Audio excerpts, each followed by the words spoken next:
देखिए, जिनका भी पीजी में एडमिशन हो गया है या अभी लेने वाले हैं यानी कि कराने वाले हैं, उनको ये बात अच्छी तरह से पता होना चाहिए, ये जानकारी होना चाहिए कि उनका जो है एग्ज़ाम सेंटर कहाँ पड़ेगा।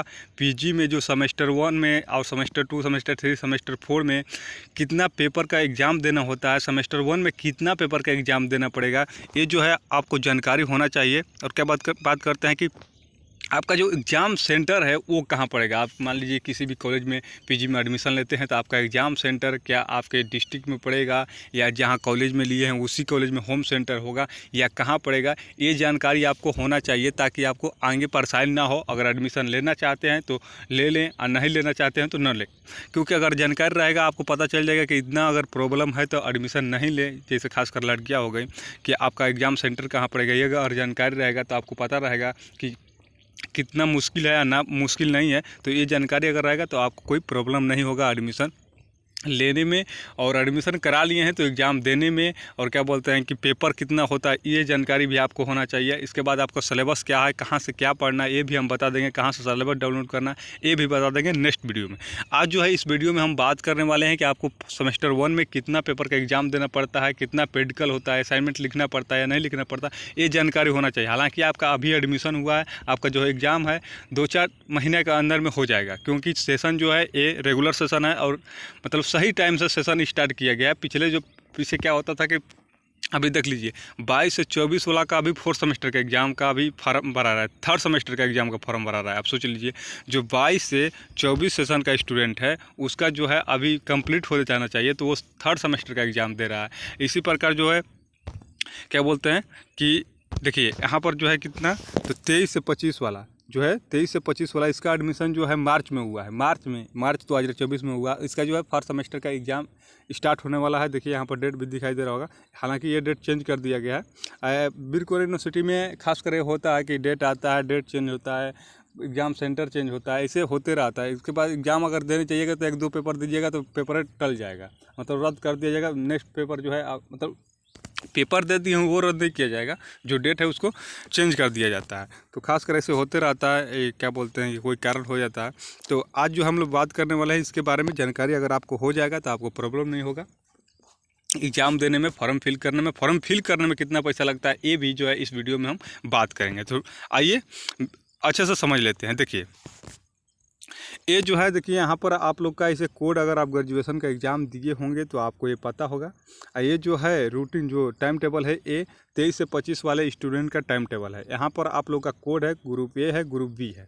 ग्रुप ए ग्रुप बी यहाँ पर लिखा हुआ है। ग्रुप ए में जो है इतना सब्जेक्ट आते हैं। ग्रुप ए में आपको सब्जेक्ट दिखाई दे रहा होगा कितना सब्जेक्ट है, आप देख लीजिए अपना सब्जेक्ट जो भी लेना चाहते हैं, इतना सब्जेक्ट में से कोई एक होगा। ग्रुप ए में हो गया, देखिए साइकोलॉजी, केमिस्ट्री, मैथ, बॉटनी। देखिए ऐसे बोलेंगे तो ज़्यादा टाइम लगेगा, आप पढ़ लीजिए अपने से, ठीक है। ग्रुप बी में देखिए यहाँ पर हिस्ट्री है, देखिए पब्लिक एडमिनिस्ट्रेशन है, इकोनॉमिक्स है, पॉलिटिकल साइंस है, सोशोलॉजी है, ज्योग्राफी है, होम साइंस है, और क्या बोलते हैं एक और सब्जेक्ट है ए आई और ए एस, ठीक है। तो इसके बारे में शॉर्ट फॉर्म लिखा हुआ है इसका। तो देखिए और यहाँ पर अब बात कर लेते हैं कि देखिए कितना पेपर होता है। इसमें जो आप लोग को बता दें कि आप मान लीजिए हिस्ट्री लिए हुए हैं चाहे ज्योग्राफी लिए हैं, तो ज्योग्राफी के बारे में ही पढ़ना है, इसमें कोई सब्जेक्ट नहीं होता। सब्जेक्ट आपका ज्योग्राफी हो गया, लेकिन ज्योग्राफी का पार्ट बाय पार्ट बांट दिया जाता है। जैसे कि ज्योग्राफी का चाहे हिस्ट्री का हो गया, हिस्ट्री का मतलब कि इतने काल में मान लीजिए कि सिंधु सभ्यता का इतने काल तक पढ़ना है, यानी कि और जैसे मॉडर्न हिस्ट्री हो गया, तो मॉडर्न हिस्ट्री में आपको अगर बोल दिया जाए कि 1500 मतलब कि 1857 से क्या बोलते हैं 1900 के बीच में, ऐसे मतलब ऐसे कालखंड में बांट दिया जाता है कि पेपर 1 में मतलब इसमें अब क्या बोला जाएगा कि इसमें CC1 होता है। देखिए यहाँ पर CC1 जो हो गया, CC2 हो गया, CC3 हो गया, CC4 हो गया, एक इलेक्ट्रिक सब्जेक्ट होता है। इसके बारे में हम आपको बताते हैं, अच्छे से समझ में आ जाएगा। देखिए तो आप किसी भी सब्जेक्ट से अगर फिजिक्स भी लिए हो तो आपको CC1, CC2, CC3, CC4 का ही पेपर देना है। ये जो है अगर नेक्स्ट सेमेस्टर में जाइएगा तो ये CC8 हो जाएगा ना, सेकेंड सेमेस्टर में CC8, CC9, CC10, CC11 ऐसे हो जाएगा। आपको मतलब कि उसी सब्जेक्ट में उसको पार्ट बाय पार्ट बांट दिया गया है। आप इधर सब्जेक्ट पढ़ रहे थे तो वहाँ पर आपको सब्जेक्ट नहीं पढ़ना है, आपको जो है उसी पार्ट में अंदर मतलब कि अब उसी का जो अंदर से विस्तार से पढ़ना है, तो उसको किस काल मतलब खंड में बांटा गया है, तो CC1, CC2, CC3, CC4 ऐसे ही आप लोग का एग्जाम भी होगा, ऐसे ही आप लोग का असाइनमेंट भी लिखा जाएगा। CC1 का असाइनमेंट लिखना है, CC2 का असाइनमेंट लिखना है, CC3 का असाइनमेंट लिखना है, CC4 का असाइनमेंट लिखना है। इसी प्रकार सेकेंड सेमेस्टर में जाइएगा तो सेकेंड सेमेस्टर में CC5 का ऐसे ही आप लोग को लिखना होगा। ठीक है, यहाँ पर जो है AECC1 है, यानी कि फर्स्ट सेमेस्टर में है तो AECC1 देना है, सेकेंड सेमेस्टर में जाइएगा तो AECC2 देना है।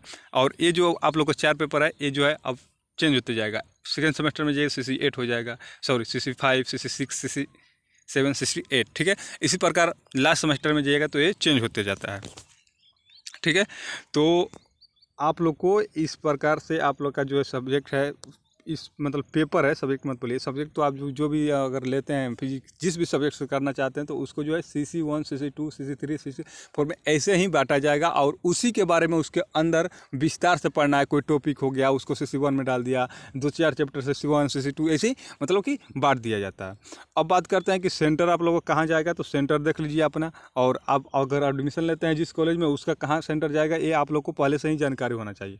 तो देखिए, ऑल डिपार्टमेंट अंडर वीर कुंवर सिंह यूनिवर्सिटी आ रहा है। ठीक है, तो ये जो है ऑल डिपार्टमेंट, किसी भी अगर आप डिपार्टमेंट में हैं, किसी भी डिपार्टमेंट में वीर कुंवर यूनिवर्सिटी के अंदर में आप पढ़ाई कर रहे हैं, पूरा सब्जेक्ट का डिपार्टमेंट है, आप लोग को पता है। अब फिर भी अगर उसमें पढ़ रहे हैं तो आप लोग का एग्जाम पड़ेगा SB कॉलेज आ रहा है, इस बार है। और ये चेंज होता रहता है, SB कॉलेज का भी डालेगा, कभी महाराजा कॉलेज डालेगा। यानी कि जो इसका अभी जो फर्स्ट डेट है, फर्स्ट जो ये आया हुआ है उसमें SB कॉलेज आया, लेकिन जब उसको चेंज करके फिर से आया जो 19 तारीख से एग्ज़ाम होने वाला है। इसका जो आपको बता दें कि 23 से 25 वाला का जो एग्ज़ाम होने वाला है 5 से हटाकर 19 सितंबर से स्टार्ट होने वाला है। तो जो 19 सितंबर वाला आया उसमें महाराजा कॉलेज, तो ऐसे ही चेंज होते रहेगा।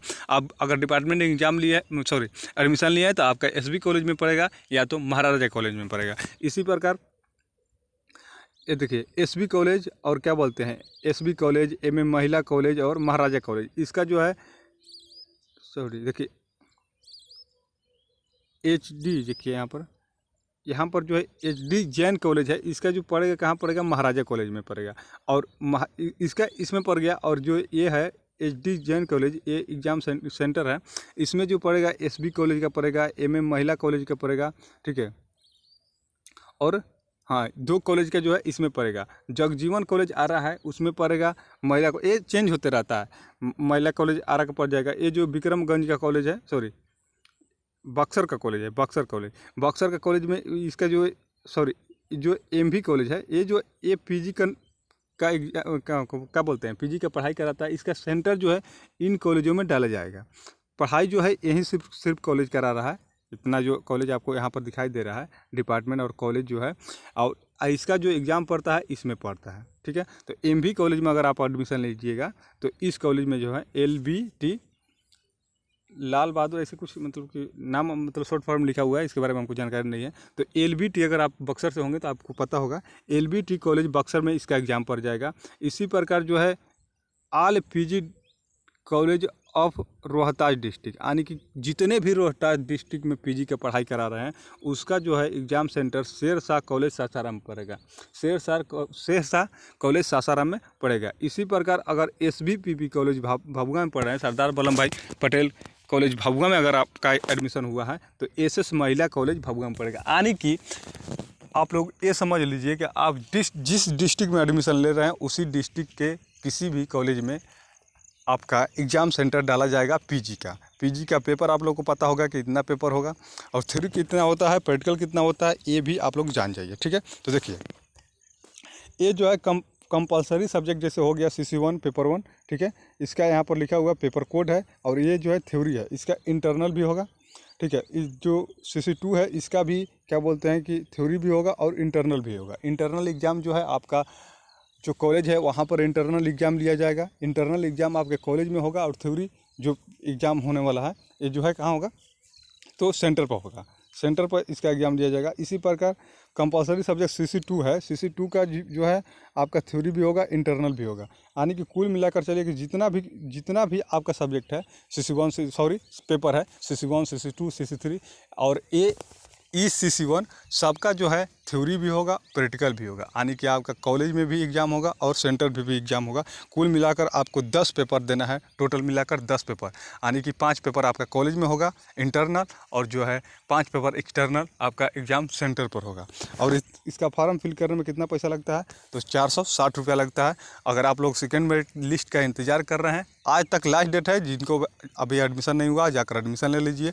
और सेकेंड मेरिट लिस्ट जो है बस कुछ ही दिन में जारी किया जाएगा। हो सकता है कि अगर टाइम बढ़ाया जाए तो आज जो है आप लोग का फर्स्ट मेरिट लिस्ट वाले स्टूडेंट का टाइम कुछ दिन तक, मतलब कि बहुत सारे स्टूडेंट का अभी एडमिशन नहीं हुआ, कारण है कि टीसी नहीं है, तो पैसा नहीं है, तो ये नहीं है, तो मार्गदर्शन नहीं है, तो अनदर यूनिवर्सिटी से है तो कटाए नहीं है, तो उनका जो है अगर यूनिवर्सिटी अगर छात्र हित को ध्यान में रखेगा तो टाइम 1-2 दिन के लिए बढ़ाया जाएगा, और नहीं तो आप लोग का सेकेंड मेरिट लिस्ट जारी कर दिया जाएगा। तो उम्मीद करते हैं कि आपको जानकारी अच्छा लगा होगा।